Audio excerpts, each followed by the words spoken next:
Noong wala pa ang mundo, nang wala pang araw, buwan, o mga bituin, umiiral na ang Diyos. Sa kanyang kapangyarihan, nilikha niya ang kalangitan at ang lupa.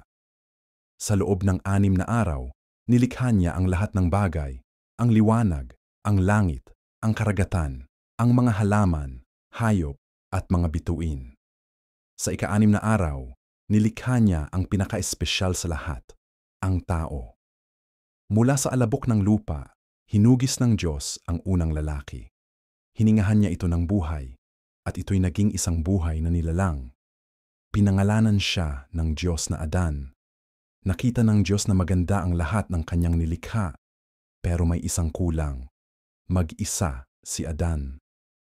Bagamat may mga hayop at kalikasan sa paligid, wala siyang katuwang. Kaya habang natutulog si Adan, kinuha ng Diyos ang isa sa kanyang mga tadyang at mula roon nilikha ang isang babae. Siya ang tinawag na Eva, ang unang babae, isang katuwang, kapantay at kasama ni Adan. Ipinatira sila ng Diyos sa isang paraisong hardin, ang hardin ng Eden. Doon may sariwang hangin, masaganang prutas at mga hayop na hindi nananakit. Isang perpektong lugar kung saan walang sakit, gutom o kamatayan. Sila'y walang kasuotan, ngunit hindi sila nahihiya sapagkat puro at inosente ang kanilang mga puso. Sinabi ng Diyos sa kanila, "Kainin ninyo ang bunga ng alinmang puno sa hardin, maliban sa puno ng kaalaman ng mabuti at masama. Kapag kinain ninyo iyon, tiyak na mamamatay kayo." Sa loob ng ilang panahon, nabuhay sina Adan at Eva ng payapa. Araw-araw ay kasama nila ang Diyos. Ngunit isang araw, may isang mapanlinlang na nilalang ang pumasok sa hardin, ang ahas. Sa likod ng ahas ay si Satanas, ang bumagsak na anghel na nais sirain ang plano ng Diyos.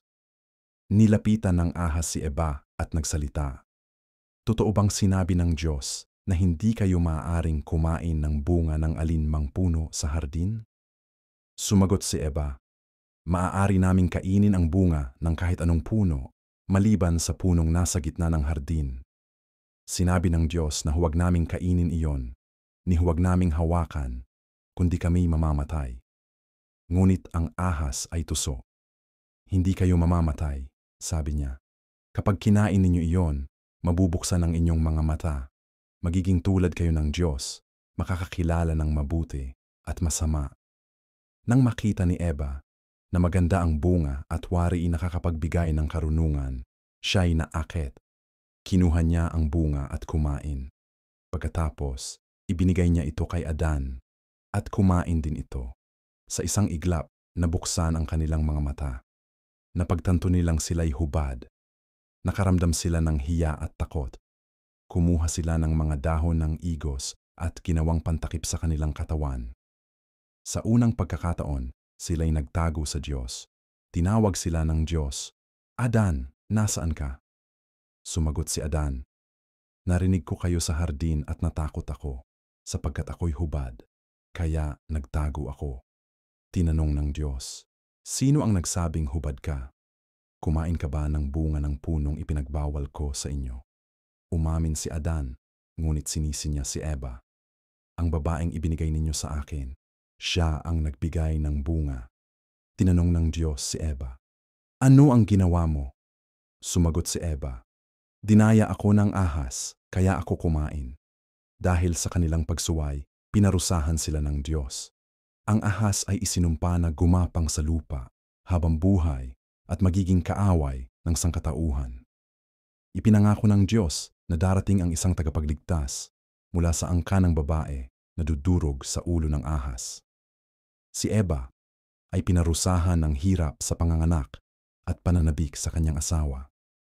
Si Adan naman ay pinarusahan na magtrabaho ng may pawis at hirap para sa pagkain, hanggang sa siya'y mamatay at muling maging alabok.